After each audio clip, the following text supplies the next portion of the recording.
The Young and the Restless spoilers Tuesday full episodes November 4, 2025.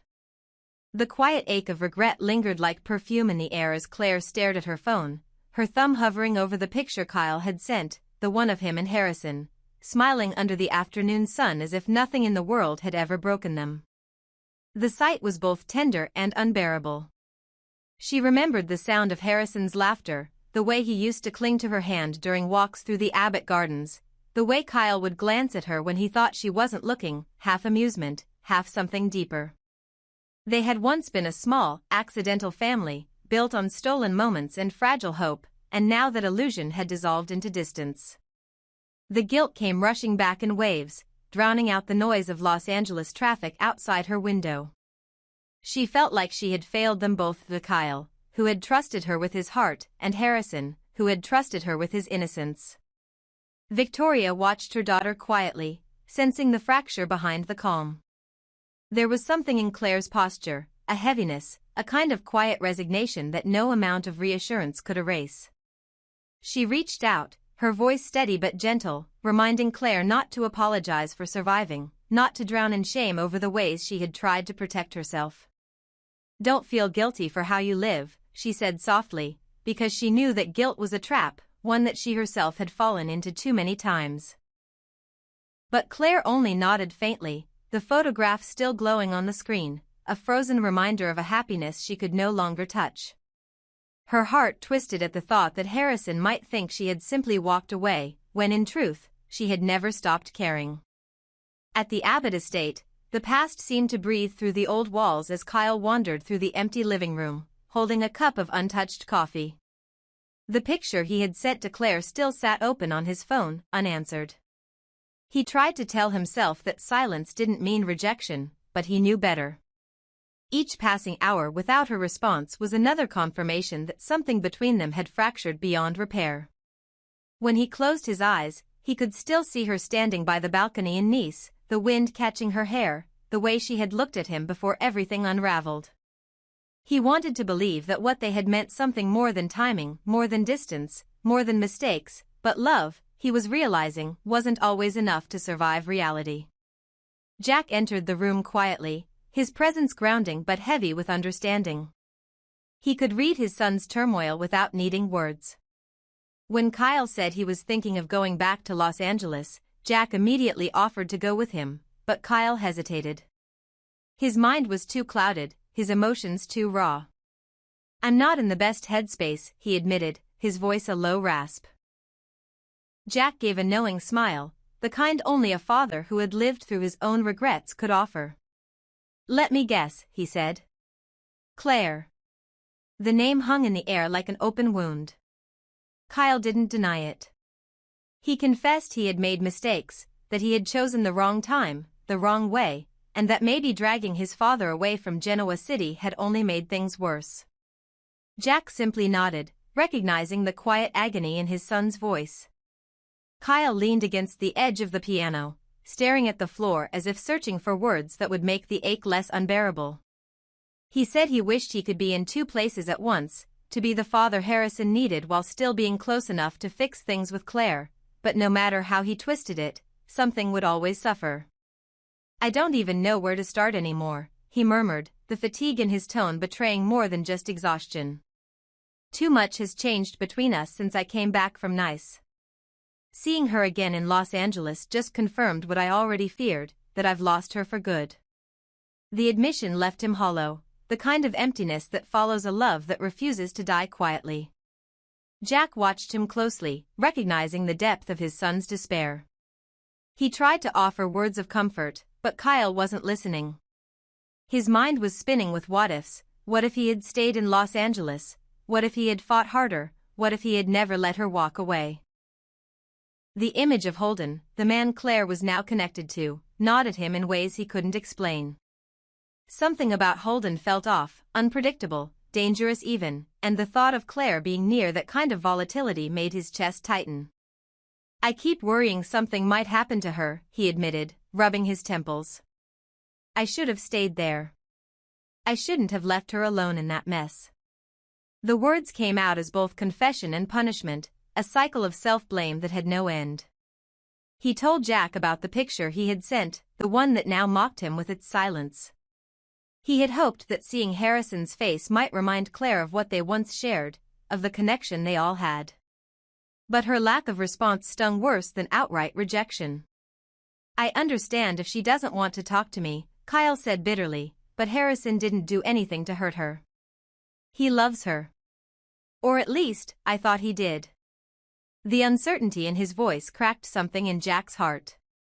He reached out and rested a hand on his son's shoulder, not to fix anything but simply to remind him he wasn't alone. For a long time, neither of them spoke. The Abbott house was too quiet, the kind of silence that magnified regret. Outside, the wind stirred the trees, carrying with it the faint echo of laughter that belonged to another time. When Claire was still part of their world, when Harrison's giggles filled the halls, when Kyle still believed he could hold on to everything without losing himself. He thought about that small, strange family they had once been, about the way Claire's presence had brought a softness to his life he hadn't realized he needed. Now that she was gone, every room felt colder. Claire, meanwhile, sat in her car outside Victoria's house, the phone still in her hand. She couldn't bring herself to delete the picture, even though looking at it felt like reopening a wound. She whispered Harrison's name under her breath, and for the first time in a long while, she allowed herself to cry, not for the past, but for the future that would never be. Somewhere deep down, she hoped Kyle would understand, that he would know her silence wasn't indifference but heartbreak. But the world had shifted too far. Timing had betrayed them again, and the road back to what they once had no longer existed. At the Abbott estate, Jack turned off the lights in the living room, but Kyle remained by the window, staring into the night as though waiting for an answer that would never come. He didn't know that Claire had looked at his message a dozen times, that she had traced the outlines of Harrison's smile on her screen like a prayer she was too afraid to finish. Two people, bound by love and distance, staring into different darknesses, both wondering the same impossible thing. How do you let go of something that still feels like home?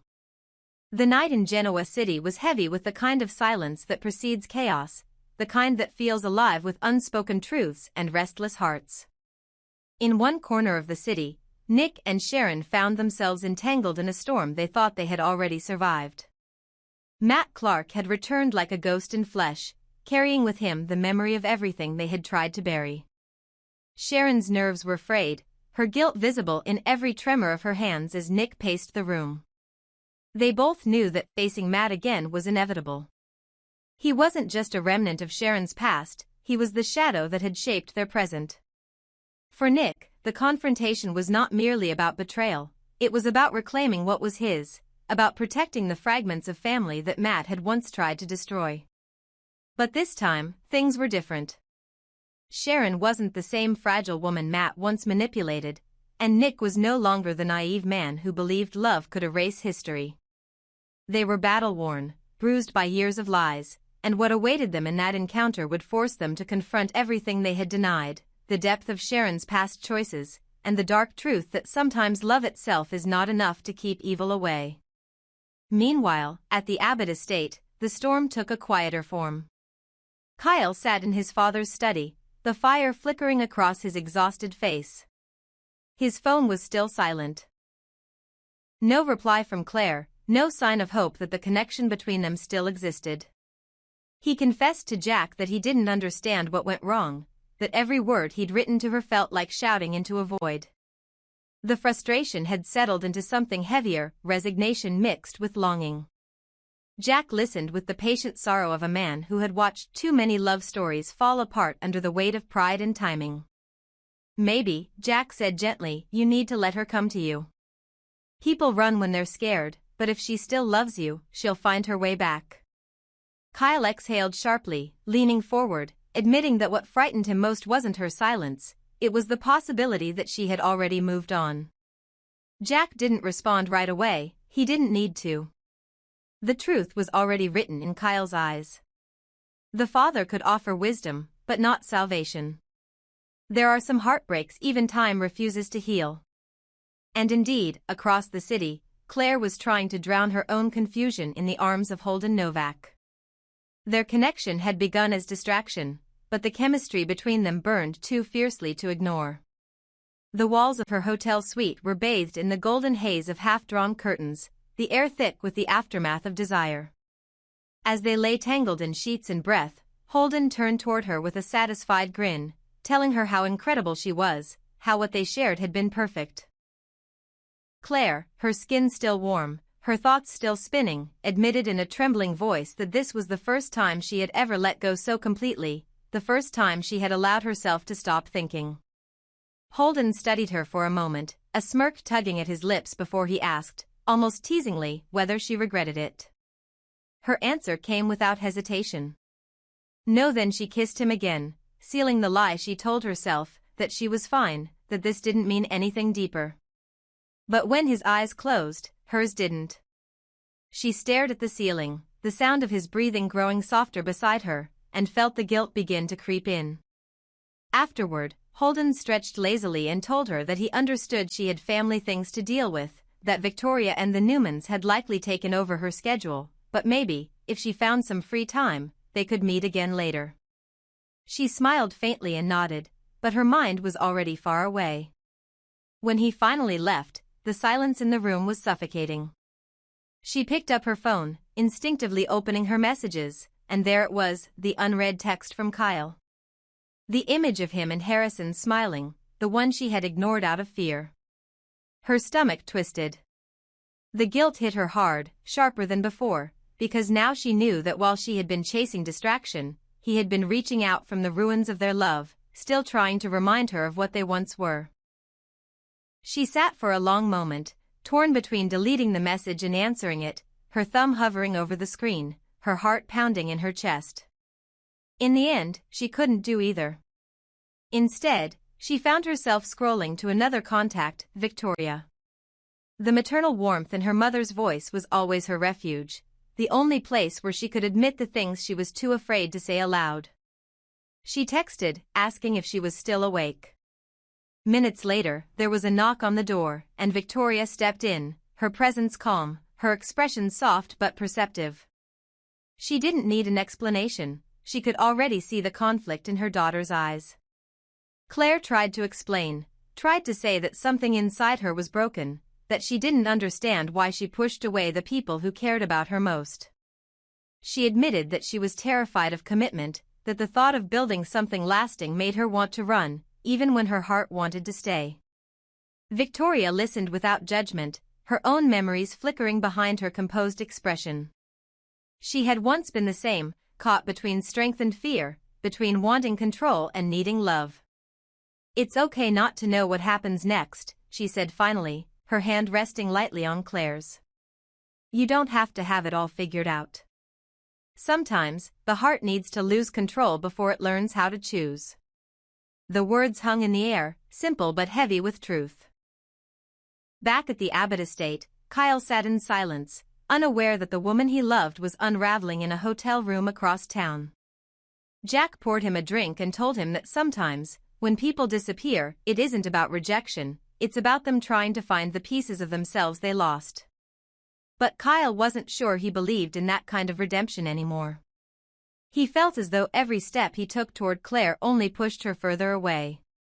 He looked out the window, the night stretching endlessly before him, and whispered that he wished he could stop missing her. Jack didn't answer, he knew that wish never came true for anyone.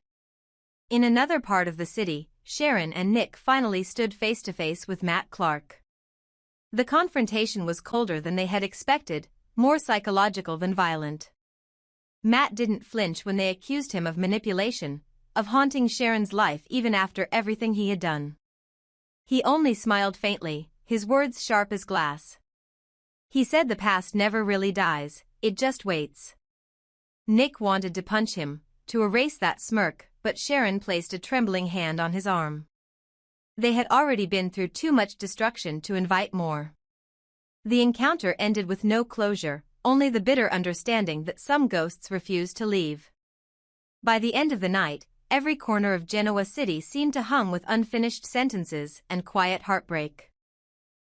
Nick and Sharon walked away from the confrontation with Matt feeling hollow but strangely free, as if a wound had been reopened just enough to finally breathe. Jack sat alone by the fire, wondering if his son's heart would ever stop chasing impossible loves. And Claire lay awake in her hotel bed, replaying Holden's question over and over, did she regret it?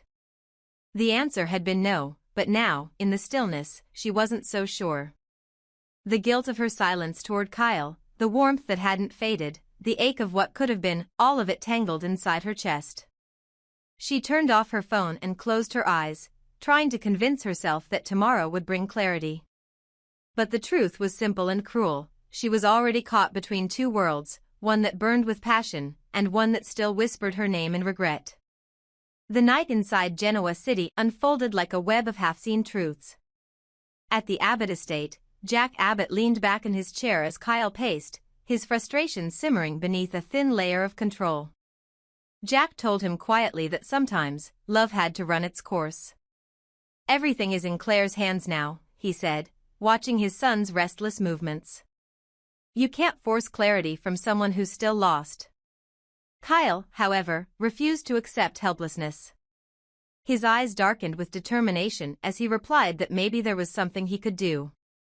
He was tired of waiting for fate to choose sides.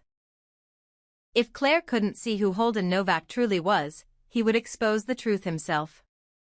Kyle planned to uncover whatever Holden was hiding, particularly the strange connection between Holden and Audra Charles, a relationship that reeked of manipulation. If he could prove that Holden wasn't who he seemed, maybe Claire would finally see what kind of danger she was walking into. Jack sighed, realizing he was watching his son dive headfirst into another heartbreak disguised as purpose. Across town, shadows pooled around the glowing sign of the dark room, Genoa City's newest and most secretive nightclub. Outside, Sharon froze in place as her breath caught in her throat. Standing before her was a man she thought had died decades ago, Matt Clark. Except he wasn't calling himself that. Mitch, the bouncer had said, greeting him as if he were a regular.